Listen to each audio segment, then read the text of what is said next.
Some houses are built with wood and nails, others are built with blood and secrets. In a small American town stood a house no one dared to enter. Locals whispered that it belonged not to man, but to something far darker. Windows seemed like hollow eyes. The roof sagged like a mouth ready to swallow anyone foolish enough to cross its threshold. Strange shadows moved inside, though no one lived there, and screams had been heard in the dead of night. Teenagers dared each other to approach, but none ever stayed long. For within those rotting walls, the devil himself was said to walk. And once the devil notices you, there's no way back, only a fight for your soul. They called it the Devil's House. On the edge of town, surrounded by dying trees and broken fences, the old mansion stood untouched for decades. Its paint peeled away like rotting skin. The porch sagged, and shattered windows gave the illusion of glaring eyes. Watching every Halloween, kids dared each other to run up to the door, but no one stayed more than a few seconds. For years, it was nothing but a legend until Mika, a brave 17-year-old girl, decided to prove the stories wrong. Mika had grown tired of the whispers. Her friends spoke of bloodstains on the floors, of furniture rearranging itself, and of something scratching from beneath the walls. She wanted the truth. Armed with a flashlight, her phone, and a stubborn heart, she stepped across the creaking porch one stormy evening. The front door, heavy and rusted, opened with little effort, as though the house was waiting for her.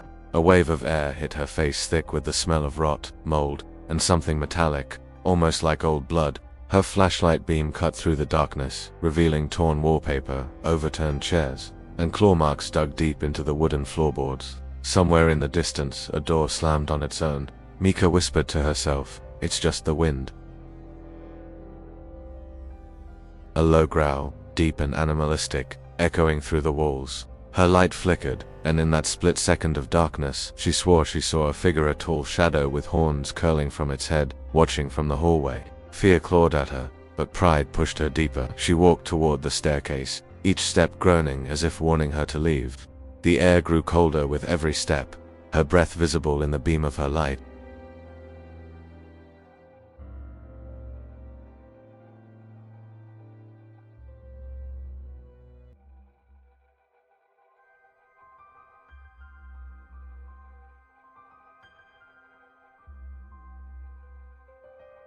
The walls were red, glowing faintly, and the floor bubbled as though it were alive. Mika, her name slithered through the corridor, whispered by a voice that was not human. She stumbled backward, but the floor shifted, pushing her forward. Flames licked the walls, and the air grew hotter. At the end of the corridor stood the figure she had glimpsed before. It was enormous, half man, half beast. Its skin was cracked like burning coal, glowing from within. Horns twisted from its head, and its eyes burned with an endless fire. Its mouth curled into a grin as sharp teeth gleamed. "You came," the devil hissed. Mika tried to scream, but her voice broke. The beast raised a clawed hand, and the floor beneath her erupted with chains made of fire.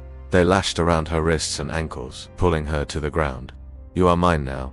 Her flashlight shattered in the heat, plunging her into a fiery gloom. The devil leaned closer, his breath scorching her face.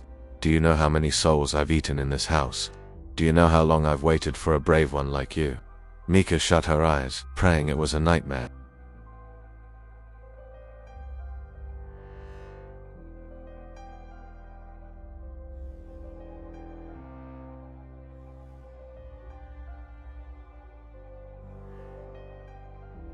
The house shook violently, dust and flames raining down. The devil roared, stumbling back as her willpower blazed, brighter than the fire around them. The chains cracked and fell, and the corridor dissolved into darkness.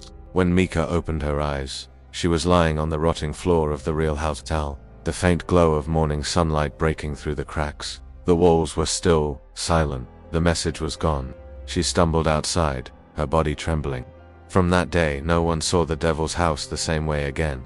The legend was no longer just a story, it was a warning. Mika never spoke of what she truly saw, but every night, when she closed her eyes, she heard the whisper, "Next time, child, you won't escape."